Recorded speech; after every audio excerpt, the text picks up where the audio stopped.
Go. He's getting ready. He's getting ready. And with the flap and the jump.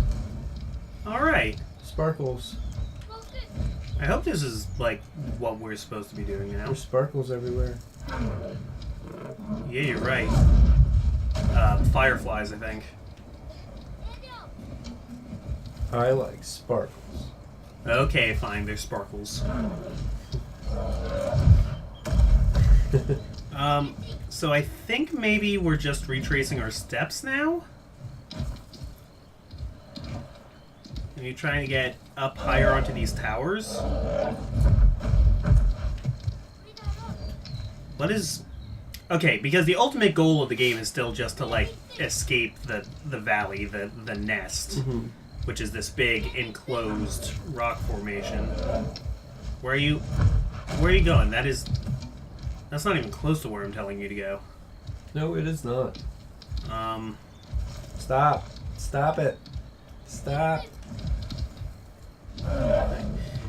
See, the problem is everything is so, like, detailed that I can't tell what's actually an explorable part of the map or not. Should I be going back into that tower? Possibly. I mean, we should check it. Yeah, I guess that's, you know, scientific method. Or we can go down here with all the sparkles. Yeah. Hoping maybe I can get Trico to just follow me down here. What's that? Oh, shadow. Oh yeah, that's just the shadow from the weird cage thingies. Okay. You won't believe your eyes. With 10 million sparkles. Yep. That's how the song goes. Yeah, that's a song, right? Yeah. I don't know the words to a lot of songs. I mean, there are a lot of songs that I do know the words to, but... Yeah. Seems like all the words... How did you get on the other side of the cage, you silly Billy? No, he jumped back down over there to the other side. He's silly. They look like little fairies. Actually, they have wings. They're not fireflies. They're something else. Well, fireflies have wings. Yeah, but not like that. Hey, listen, listen, hey, listen, hey, listen. What was it? Someone was doing a randomizer run of Ocarina, and one of the things the game does is it randomizes the noise that plays when your health is low. And the guy got Navi, and he was like, "Oh God, why? I might reset my entire playthrough." Terrible. Well, it's incentive to not get low on health, I guess. That'd be a fun playthrough, a randomizer.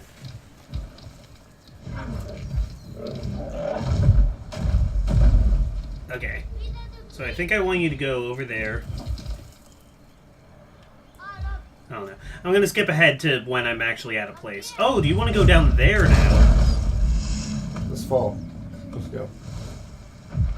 Yeah, skip ahead to when I finally figure out where we are. Yep. Purr. Jesus! Oh, look. Yeah, I guess we were on the wrong way. Yeah. I forgot that there was wood stuff here. Alright, mission accomplished. You there? Good job. But power. Ludius Maximus. Activate! Did you, what was that show? Super Duper Sumos? Oh, do not talk to me about Super Duper Sumos. Why not? That is some obscure garbage you're digging up there. What? It was a good show. I don't think it was. I know, it was terrible. Yep. You ever watch a YouTube channel called Rebel Taxi? No.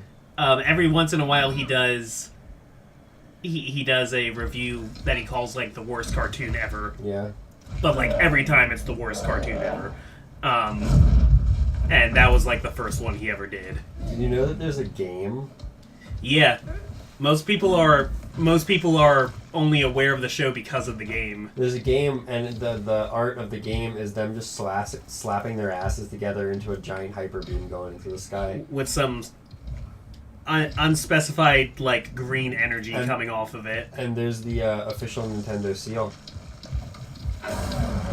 Yeah. Nintendo seal doesn't mean a whole lot. Okay. We're gonna go down here again. Dang. gonna be another trap, but we're gonna blow the crap out of it this time. 68% of people like the show. 68% of people who bothered to go on this forum and vote. Apparently only aired for a year, though. Alright, Oh, man. blast it. Yeah, I don't even remember the character. Oh, wow. There was a white one, a black one, and an Asian one. Yeah, it was Mamu, Chemo, and Uma. Got it. Alright, we're not getting eaten again. Not today. Good boy. Oh, they each fight for a reason. Oh, do they? Yeah. One is truth, honor, and peace. Okay. I fight wars for peace. That... I mean, I kind of get that in a way. Like, that was... When I took karate, that was kind of like the purpose of karate. It's like you don't learn how to fight so that you can fight. You learn to fight so that you can so that you can, like, shorten conflict. Mm-hmm. Oh god, there was a character called Wisdom San. Mr. Wisdom. Oh, okay. So it was a Taught them the ways of fat. P-H-A-T. Oh my god, this is so awful.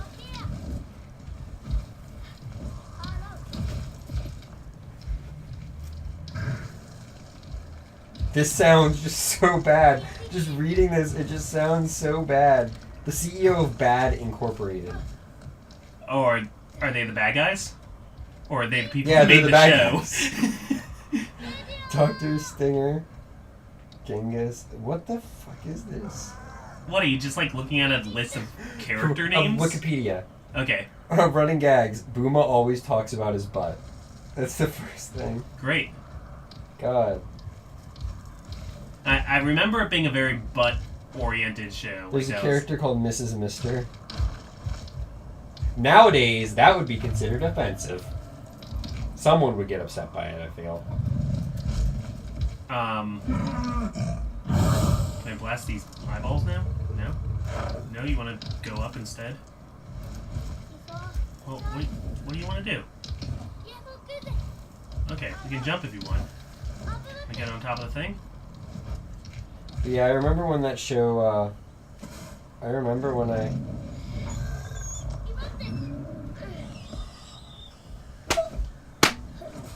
What? Do you know what the production company's name of that show is? What? DIC Entertainment. Oh, it's Deke! It's Dick Entertainment, about dicks and butts. They did a lot of things, actually, Deke. Really? Yeah. I can't remember what, but they were around. I remember seeing that logo a lot at the ends of shows. The Incredible World of Dick. They pronounced it Deke, for the record. It's Dick. I agree. List of Dick programs. Do you remember the Butt Ugly Martians? No, but I've heard a lot about them.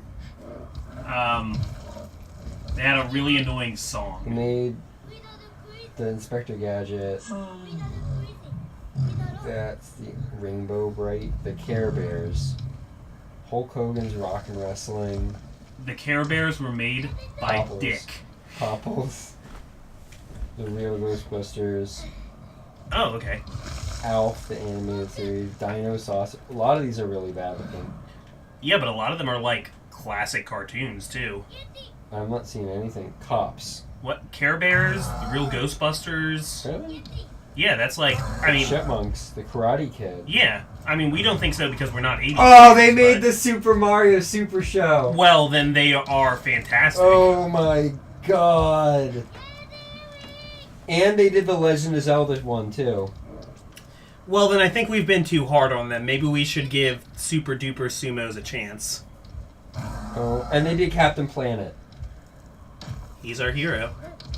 Gonna take pollution down to 0. Wow, there's so many bad things that they've made. Did you know there's an anti version of Captain Planet called Captain Pollution?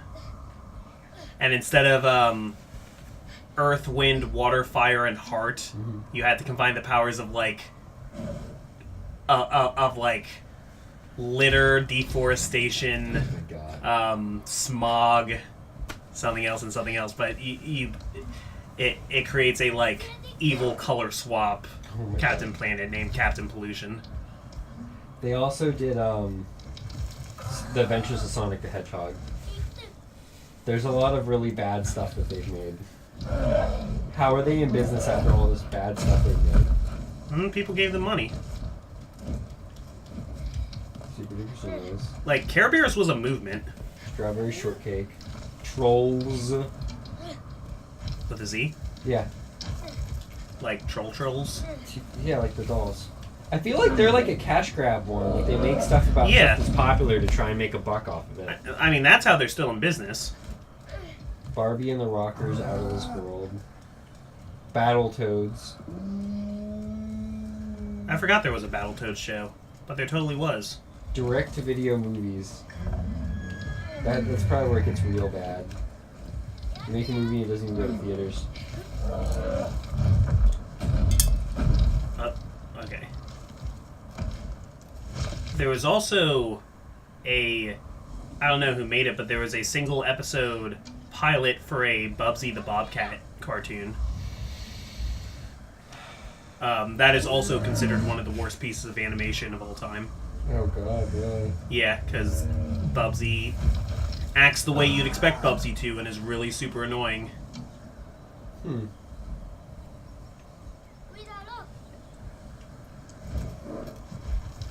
Yeah, oh, they're formerly from France. Okay. In a weird way, that explains a lot. Well, they definitely didn't give up.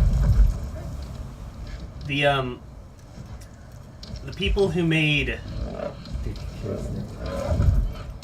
Okay. Alright, we're making progress now. Yeah. I don't know if it was the same people too, but the people who made the Donkey Kong Country animated series were also French, I think, and that's why the voice dubbing, the lip syncing in it is so weird. Bioshock is kind of French in a sense. So is Rayman. Yeah. Alright. Let's go around here. Or do we need to go down into that pit? No, that's where we fought Yeah. Madrigo. This area looks a lot nicer than the rest of the game. Yeah, I think a big part of it is the sunset. Oh, there's a lot of things. Yeah, I was trying to take them out before, but No. Nothing. he just wasn't shooting lightning before. Okay, come on. You can do it. Blast it.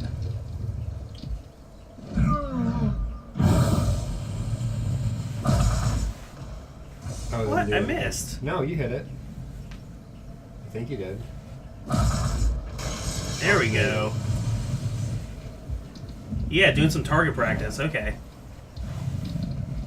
You know, I thought this was going to be the last episode, but at the pace we're going, I'm starting to question that.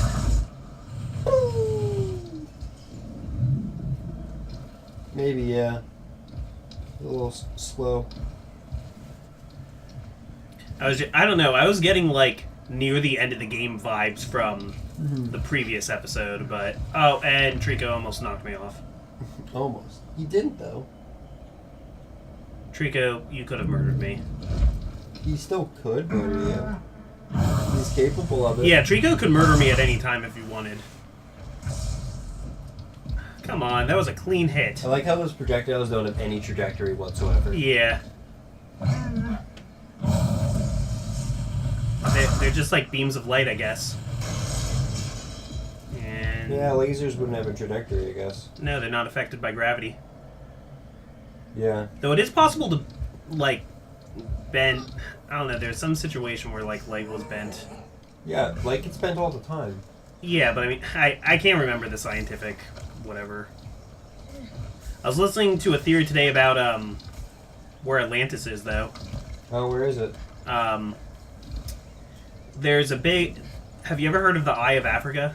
No. If you're looking at a map of Africa from above, there's you wouldn't see it while you were there because it would just look like desert, but there's a big round shape in Mauritania, which is south of Algeria. they're thinking that could have been the city of Atlantis. In the desert. Well, because it wasn't the desert at the time. At the time, after the Ice Age, there would have been such massive rainfall that entire area would have been like a perfect circle surrounded by water. Really? So that's... Get back here! That makes sense. Patty Trico ditched me. Sorry, bruh. Well, one thing that's interesting is a lot of myth has basis in science. Yeah. Like, even stuff out of, like, the Bible, which is why when people... so I am quite not religious at all. But I still don't like it when people, like, are just, like... I still don't like it when people are like, oh, like, it's complete 100% fiction. And or I'm like there can't be, yeah. No, there's things that are, like, they line up too well. Like, I remember watching something, and it's about, like, Moses parting the Red Sea.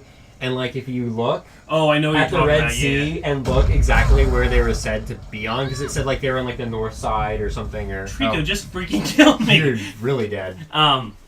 But if you look, there's actually a sandbar there. Yeah. And then they proved that intense winds can actually push water out of the way and temporarily lower the water level in like a localized area. Yeah. And then when the winds cut out, it'll all rush back. So it like all fits. It could have been just like the perfect conditions. Yeah. Yeah, it was like crazy luck. But this was talking about how, after the... Or if you believe in the other stuff, After the Ice Age and there was the ice shelf and, like, afterwards there would have been such a massive amount of rainfall that would be, like, the flood that's talked about in the Bible. I don't even know what to make of that just happened. That makes sense, yeah. Well, and, like, the Garden of Eden, they said there's a location in Mesopotamia where it was met by 4 rivers. There's 2 current, I think it's the Tigris and the Euphrates. And if you look, you can see the dried outline of where 2 other rivers might have been, and there's an intersection of the 4 of them. Yeah, there's like... It's possible for there to be like a scientific explanation for a lot of the stories in the Bible. That, like, they could just be, like...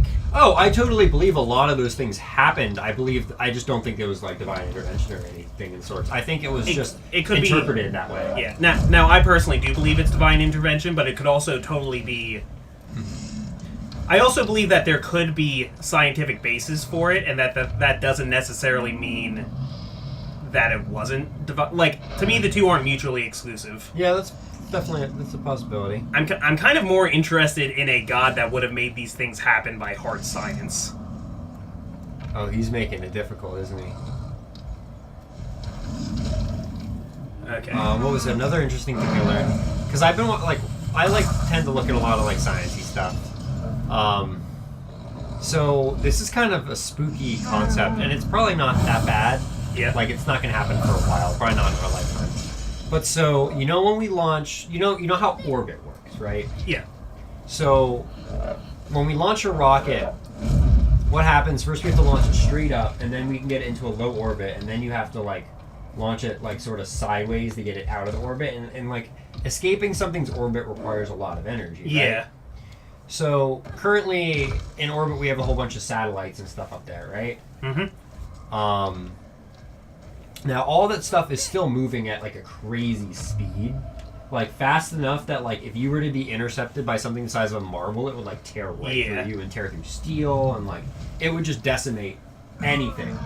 Like, if you ever saw the movie Gravity with Sandra Bullock. Where you get hit by, like, a tiny asteroid. Yeah, that's, like, a thing that keeps happening is every once in a while a meteor or a debris storm goes back around where they're at above the Earth and, like, tears everything apart. But the other thing about low orbit is once you get in orbit, it's really hard to get out of orbit, whether that be out of the planet or back into the planet.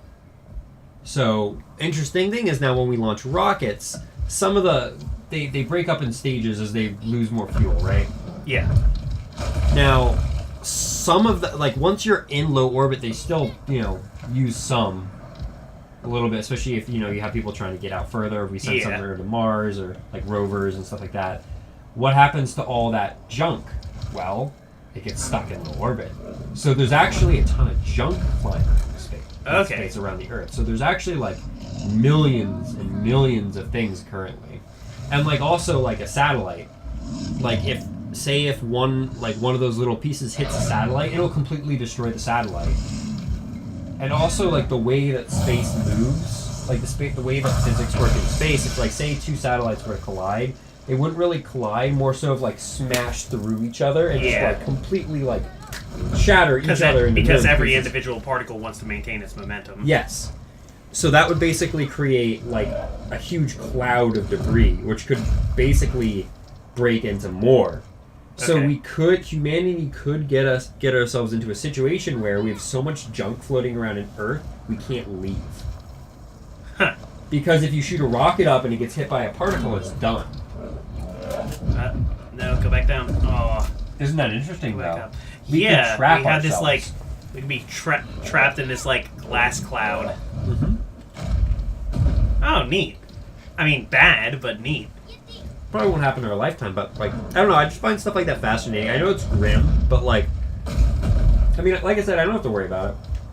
At this point, I have trouble believing that we're ever going to actually like achieve real space travel. Oh, we're not.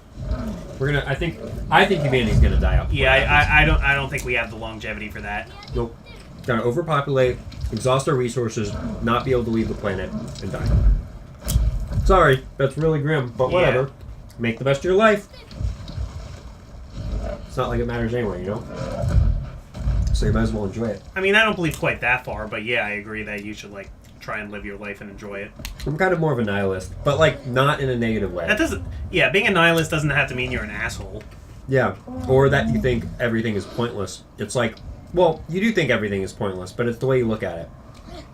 It's like, yeah, everything is pointless, so who cares? Why should you care? Like, just do what you want to do. Enjoy yourself. Did you ever hear the philosopher Camus? Nope. He wrote the essay The Myth of Sisyphus. Okay. Which was... This was already a thing from Greek mythology. Sisyphus was this Greek hero which... how far did you send me back? Screw you. Sisyphus was this Greek myth who... I forget what he did to be punished by it in this way. But the gods made it so that his punishment was he had to push this boulder up a hill. Oh! You know what I'm talking about now? Yeah, for forever. So, yeah, because every day you would finally get the boulder up to the top of the hill, but by that point it will have become so steep that he can't push it anymore and the boulder would roll back to the bottom of the hill. Mm-hmm. So the next day he'd have to start all over again. Mm-hmm. And this is used a lot as an allegory to describe, like, a pointless task. Mm-hmm. Well, Camus... I would just be like, why don't you just give up and go do something else? Well, the gods wouldn't let him, that's the thing. This was like his divine punishment. Ah, okay.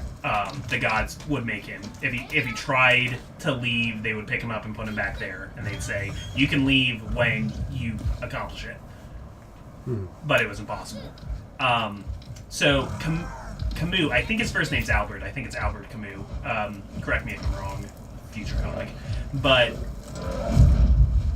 So he writes this essay about Camus to describe the concept of absurdism, which is a lot like nihilism. Basically that, like, wow, isn't the universe weird? And, like, if there is a God, he doesn't really have a lot to do with what our life is right now, and a lot of stuff is pointless, and we really have very little control over our lives.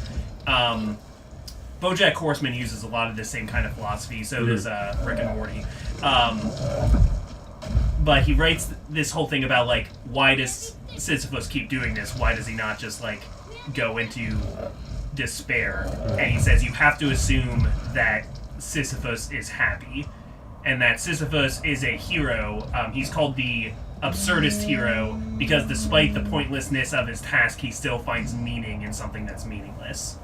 And that's kind of what life is. Like, the way to win at life is to find your own sense of meaning because the universe isn't going to provide it for you. Yeah. Like... So you have to figure out what life means to you. Most of us are like, our lives are kind of insignificant. When we die, like, the world's not going to change. Like, most of us. And, like, that's fine. That's not really a thing to worry about. But, I mean, there's some people... Ooh... I'm not even sure if I'm supposed to be jumping on those anyway. I don't think I am. They're lit up. And there's obviously, like, a path that you can go down them, so I'm pretty positive you are. Yeah.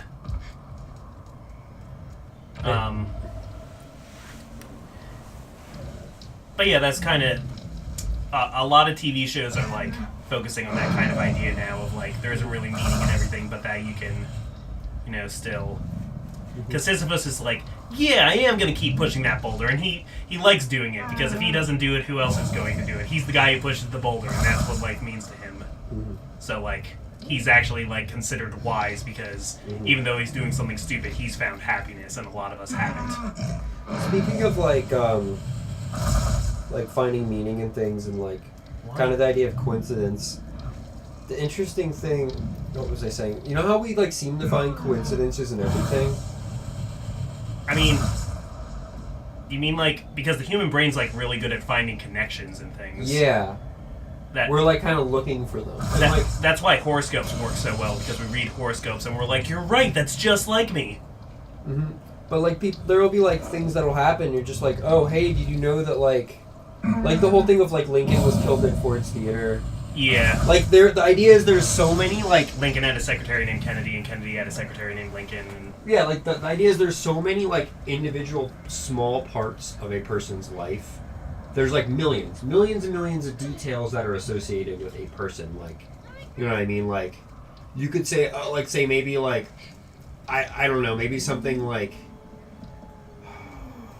I married someone whose last name originally was Miller, and I went to Miller Heights because, like elementary school. Yeah. Like that kind of thing. And it's like, people are like, oh, that can't be a coincidence. That has to mean something. It's like, no, it's a coincidence. But like, the idea that that's what a coincidence is. Yeah, but the idea is that coincidences like that happen all the time. Yeah.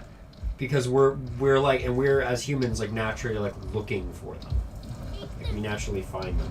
There's some kind of quote that every day in America, 100 things are happening that are a one in a million chance. Actually, it's like 300. There's 300 million people. Yeah. So like, yeah. Unlikely things happen all the time. It would actually be really weird. It would be more unlikely to have a day where nothing unlikely happens. Have you ever seen or read or anything Hitchhiker's Guide to the Galaxy? No, I've not. You would like it. But I love stuff like that makes you think. Yeah. You know what I mean? It's like really thinky stuff. A lot of times in Hitchhiker's Guide to the Galaxy, something will happen that like saves the day. Like there'll be a total like Deus Ex Machina or something, and it'll be like the chances of this happening were so, and the story will just like remark how incredibly unlikely that is of happening, but then just like move on. They have the way their ship travels is they're at a point where they've gotten tired of using like hyperspace to like warp across places. So now instead they're using something called the infinite improbability drive. Oh. And what you do is you hit it, and your ship travels through like every point in the universe simultaneously, and you end up in a random place, and like there's like all these like random qualities. Is the other glowing? Yeah, I guess it has to be. I'm just bad. And there was a jumping. path at the end too. Yeah, you're right. I feel like you'd really like this channel called Vsauce. Oh yeah, what I've watched of Vsauce, I really like it. Which ones have you seen?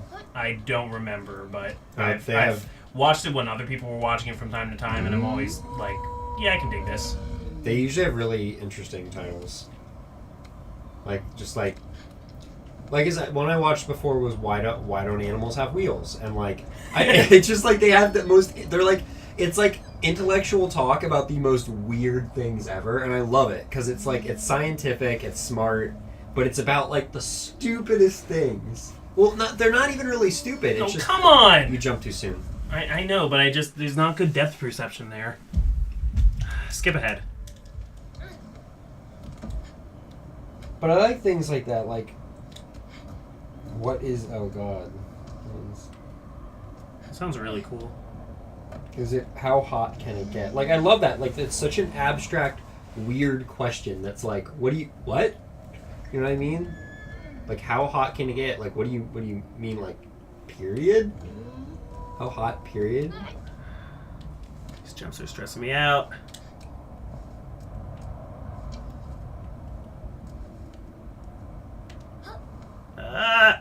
No! You jump to the side. I know, but like you don't. It's hard, man. I know. Wish it didn't make me kill these eyes every time.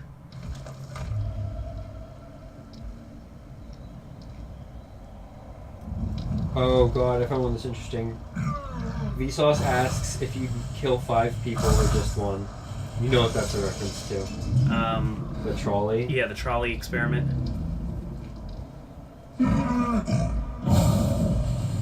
Because if you... if you don't pull the lever, you let more people die, but if you pull the lever, you made the decision to kill that person.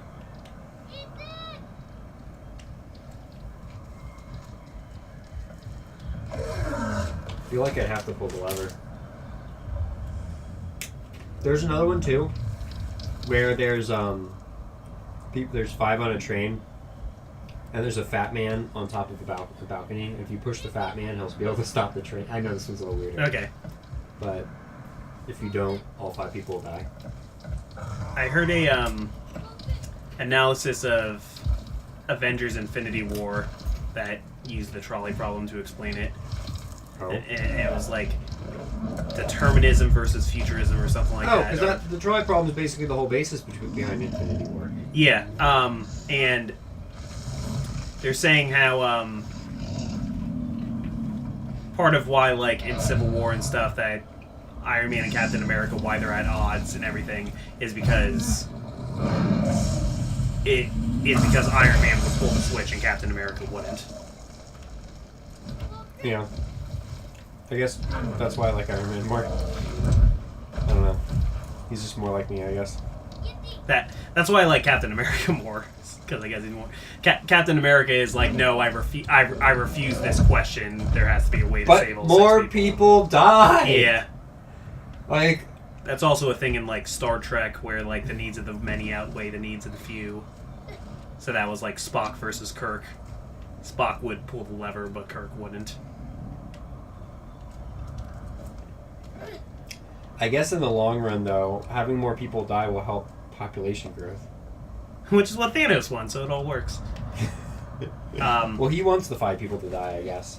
I know you're not... No, it's not that, actually. What? I know you're not, like, have ever done, like, Star Trek, but there's a concept in it. So in, like, Starfleet Academy, part of, like, becoming, like, to be able to be a captain in Star Trek is they give you this fucking shit! You're right, I'm gonna try. Okay. John mad now. Hate it. This isn't a platformer. Okay, we're gonna try this. This isn't a fucking platformer. Ooh. Come on. Shoot it down. Thunderbutt, go! Thunderbutt, go! Go! Come on.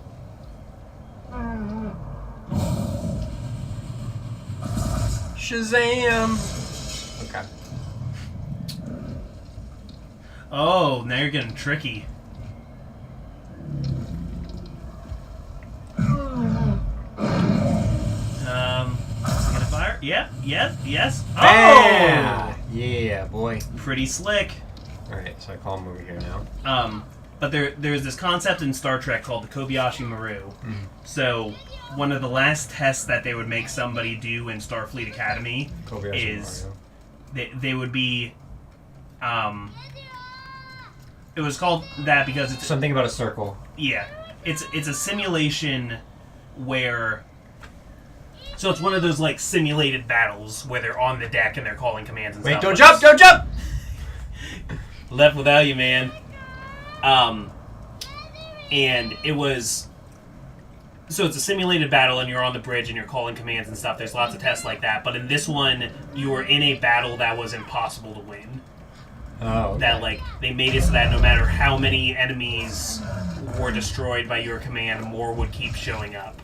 And the frigate you were trying to protect was doomed and stuff like that. And basically they used it to see how captains would respond in a no-win scenario. And the captains never the captains never knew it was literally impossible. They would just like try to, and every captain wanted to be the first person to like solve the Kobayashi Maru, but the computer was literally programmed to just keep making it harder. The better you did. So Captain Kirk is supposed to be this great captain because he found out about how it was impossible, and before the test he like paid off some friends to get into the computer room and hack the system and like changed the parameters of the test to make it possible. Stop looking sideways.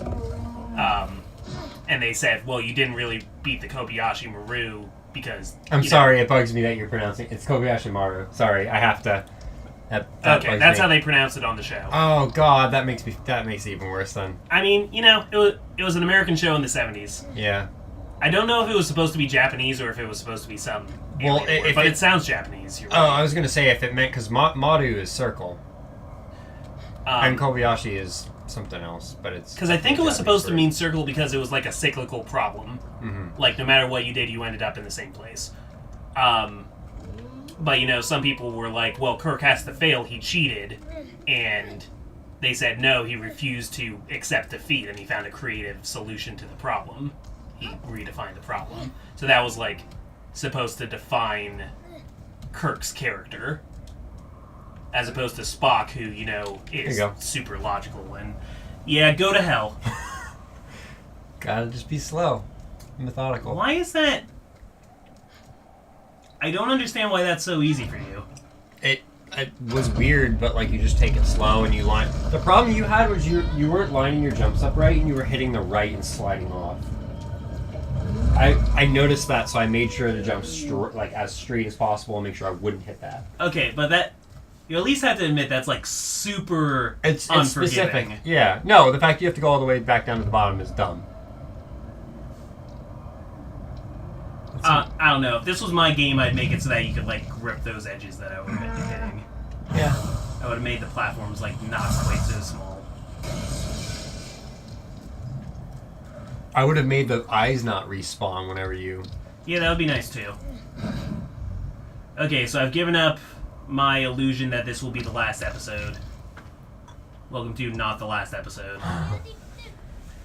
Because... we probably cut some out, but I'm at 42 minutes here. Oh. Okay. Okay, you want to get a running start? Here you go. Oh, he's furrowing. He's gonna hit his wings on the... Go! Dun dun dun dun dun dun dun dun dun dun. No! Oh, he's fine. Okay. He's fine. Good job. He looks really cool with the long wings. I like that. Which occasionally clip through solid surfaces. But No, he brought them back in. yeah. When he ran out of the other tower, though, Oh. I think it clipped through. Okay. Okay, can we get out of here? Yeah. The sunset would signify end of game.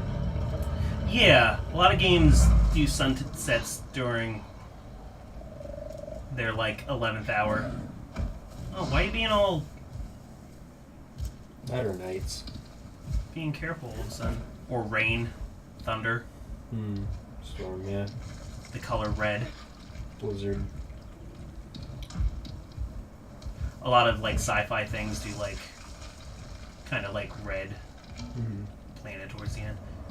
I never noticed this before, but the classic Star Wars movies all, in their 3-act structure, they base the 3 acts around 3 different planets or 3 different major settings, and I really like that. Did you know that most movies actually are formulaic to the point that people can predict when the acts are going to change down to the minute mark? Yeah. And that if you lay most of the Star Wars trailers over top of each other, they're almost identical. Yeah, there's a definite formula to it. Yeah. Okay, so now that we're up here, oh.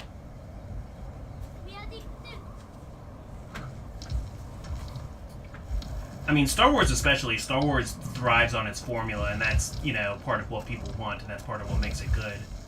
But that's another problem I have with film is that almost everything, when you really look down at it, everything that becomes successful is the same. There's rarely any actual deviation when you really look. It seems like it when you don't know much about it, but there really isn't that much. Joseph Campbell would say that all stories are the same. Makes sense. Or that there are like only 7 stories or something. Well, that's actually one reason why specifically when I wrote my screenplay, I like specifically tried to make it not standard.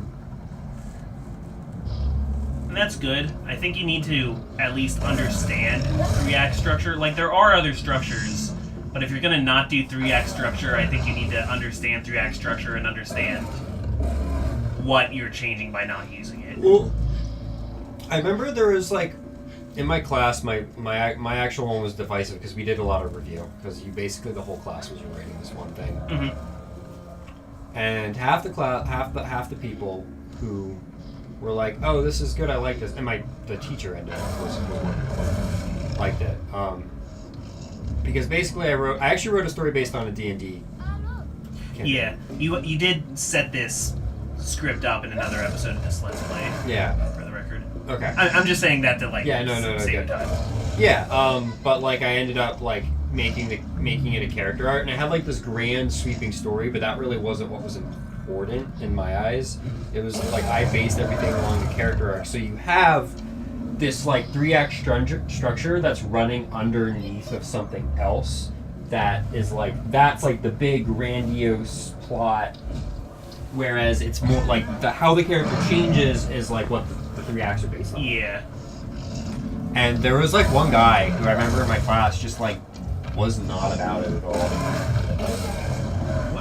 What is your issue? You're getting hit by spears. You are? Oh, those are guys. Yeah. I had no idea. Okay. Let's get off him because he's shaking us around. Come on, Thunderbutt. Thunderbutt. Okay. And then I think we're gonna have to call it because it's gonna be a long episode. Like, I think in any kind of art, like, what I said when I was directing plays all the time is, like, you know, theater has rules, and you can break them, and I mean, sometimes you should break them, but you still need to, like, understand what they are. Like, you need to know when you're breaking them. Mm-hmm. This looks like another running jump.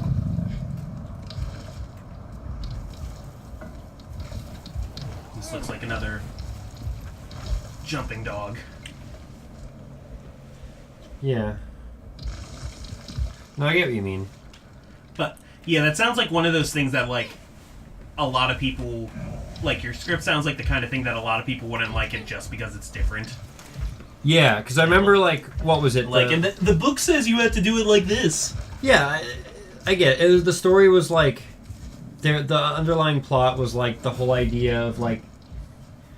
It started with the character, like, trying to find, like, what happened to her parents and, like, that kind of stuff. And that at the beginning was like, the main draw. Because, like, at the very beginning... so the first actual... there's, like, a prologue. And the prologue had, like, was in the past. And then it jumps forward, like, 17 years. Yeah. And then, at that point, she's already, like, given up. Okay. Finding them. And then someone gets her back into it. And... that whole thing happens, but at the same time, they like uncover like there's this plot with this other guy who's trying to like enslave the set of islands they're on, and this other stuff, and like you learn about this other lore that was like the main story of the D&D campaign, but like what happens is it ends with basically them trying to go and get this map. And they go, or follow this map, and they go and find it, but they found out they've sort of more or less been, like, double-crossed in a sense. Like, that main enemy was tailing them. Yeah. And found them, left them, and basically mortally wounded one of them. Yeah. And left them in a cave to die, basically. And the end is, like, the ending's... I remember the very ending scene is them in a cave. And I think it was raining. It was raining. Yeah. And it's a symbol of change. The one character, Stoke, was literally bleeding out. Yeah. Like, he was going to die. Period. There's nothing they could have done. They're on a remote island and, like, way out. Stranded and... Yeah. Literally dying. Stranded, starving, dying. And then she is just sort of sitting there across, because they were sort of like at, not super with each other, but like, they sort of they had a checkered past. Yeah, and they sort of ended up getting along in the end. And I remember the very end was, I ended with a scene of her looking out into the storm, basically understanding that she is going to starve to death on this island. And her looking out and like the rain like morphed to a sunny day, and she saw like an image of like the old ship that her family had floating off and everyone being happy. And that's the end. See, I think that works. But like people were like, no, you need to have them get free and like stop the evil plan. Yeah, there's a difference between when you say that a story needs to have a satisfying resolution, that doesn't mean it needs to have a happy ending. I actually really hate happy endings, and I like having really depressing endings. I like depressing endings. I like happy endings too, but I hate like forced happy endings. Like I don't like when they. There are some things I can think of that like kind of pull a happy ending out of its ass. There has to be that some tends kind to of. Annoy me. There has to be some kind of resolution for it to be good. Like I feel like you have to have some kind of resolution, but like I said, my resolution was death. It involved a lot of death, but and a lot of literally giving up. You could still say that like, could you say that Lilith, the main character? Yeah. Did she have resolution in her character? Yeah. Did she learn something or come to She something? found out like what happened about her parents, and that kind of stuff, and ended that. And was that like a complete journey for her? Yeah. Then I don't think there's a problem. Yeah. But it's interesting. At least not that like such a problem that you can't make the story about that. But even that is still formulaic. There's still a formula, even though it's like kind of hidden.